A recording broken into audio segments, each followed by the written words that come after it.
On March 4th, 1993, Jim Valvano gave a speech to America at the ESPYs. He said, "Cancer can take away all of my physical abilities. It cannot touch my mind, it cannot touch my heart, and it cannot touch my soul." Today I would like to inform you about Jim Valvano, a former college basketball coach and ambassador for cancer research, and was in charge of what is now known as the V Foundation. Everyone knows someone who has battled or is battling cancer, and most likely has had someone taken away from them at a young age. Jim Valvano is responsible for something that has helped out trying to find a cure for cancer and using cancer research. Because I am a cancer survivor, I was moved from the very first time I'd heard this speech at the ESPYs 20 years ago.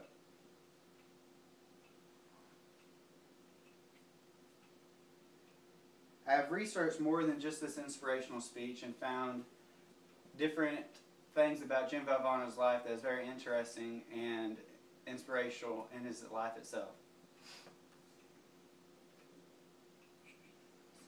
Jim was born on March 10th in 1946 in Queens, New York. He was born into a large family where his parents encouraged to live out your dreams and to follow your heart. When he was in high school, he had written down on a note card 5 things that he wanted to accomplish in his life, all pertaining to sports. He wanted to be playing basketball at high school and college, to play at Madison Square Garden, to become a head coach, and to win a national title. 2 of those things would be accomplished very soon as he became the starting point guard and given a scholarship to play at Rutgers University. Something that wasn't on his note cards of any sort was him getting married and starting a family at a young age. At just the young age of 23, he became the head coach at Johns Hopkins University. From there, he started climbing the ladder and coached at Iona and Bucknell University. Once he had success there, he moved on to NC State in the 80s. This is where he would leave his mark as a head coach, as he would take down the perennial powerhouse Houston Cougars, and would later become a great clip of him running across the court looking for someone to hug, as he could not believe that his team had just won the national championship. Now that I've provided a brief synopsis of Jim Valvano's life, let's talk about one of his most famous speeches. His most famous speech didn't come at a venue that you would think a head coach would have, at a post-game or a pre-game conference. Rather, it was at the ESPYs, a huge national audience, for him to speak his mind and get the word out about the V Foundation.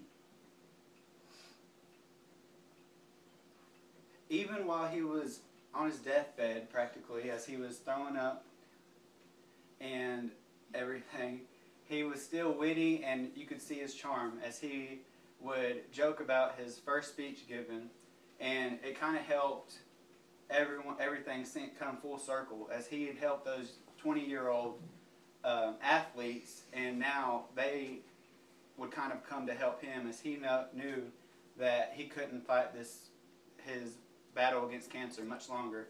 It would need all of America's help to continue the fight.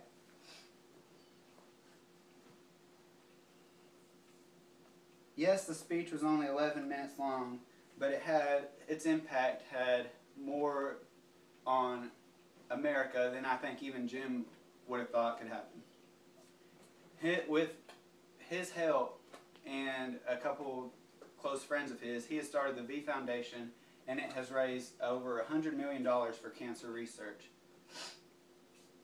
The V Foundation website has ways to donate, that you can donate, and you can come up with help groups to other cancer survivors and cancer patients. It also provides grants and scholarships to people who need assistance. The purpose of my speech wasn't to inform you about Jim Valvano, a basketball coach and ambassador for cancer research. Today I've provided a brief biography of Jim Valvano's life, the V Foundation speech, and the impact that it had on America in cancer research. One last thing. Jim Valvano's speech had been a staple every year now at ESPN, as they have a whole week dedicated to Jim Valvano and donating to cancer research during the first week of every college basketball season.